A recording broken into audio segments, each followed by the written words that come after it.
بسم الله الرحمن الرحيم وابكار شيخ حسين حسن سرعد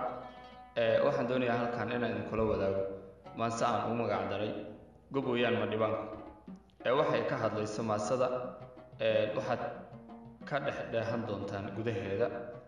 iyo magaceedaba waxaan leeyahay waxaan curiyay 2016 bartamihii sanadkii tagay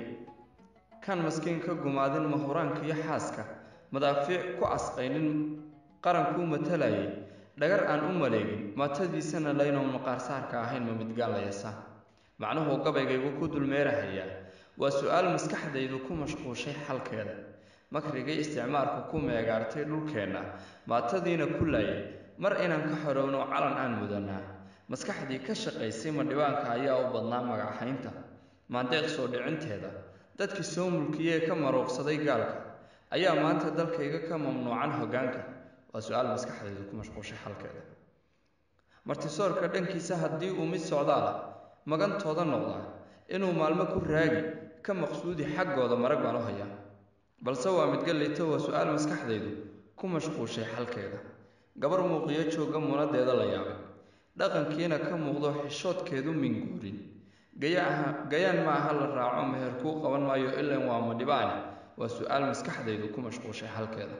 دولة من اللي هي حوق له مشاريع ورشدين يوم ماشين هول فضودية ما أقان سنعضوضة مدي عن وحكو قوستو موفتان كدو بتاعي يوم مقلقي وران كيغا أديك كان لقم مارمين كان مقار كسامية كبتا إي معملية مدقان ويتو مالا وسؤال مسكح ديدو كومشقوشي حال كيغا كي مرايكا ودوفي مدكا رأي روب آدم مقان قالا ودونتي مهوران كي قحيا ملايين كرو رافي waxa ay ku macaashi ay ku meel marayaan ma dhibaanimo weeye waa su'aal maskaxdaydu ku mashquushay halkeeda adigoo midi dhiig la magacaagu ku yaal oo markaad beelaha kala ahay adigoo midi dhiig la magacaagu ku yaal maalinkaad nasabkaaga mudnaan gaar ku weydi ma dhibaanka dhulkiisa ku ahaa mid galiid in macin la bido magaciisa la sheegto la galaa masaxba gob weeyo ma dhibaan waa sanad ka qabo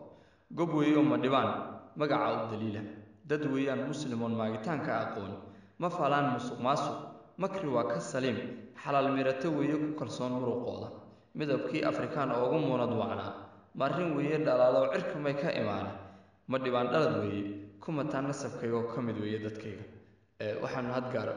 si gaar ah u mahad celinay saaxiibkay xonkar oo iga caawinay dhanka farsamada suugaanteena dihaniyo dhaqankeena doorka ma tahay mid daneeyo durbaanka u tuma haddii ay jawaabtaadu tahay haa fadlan taageer hoyga murtida iyo madadaalada ee murtibile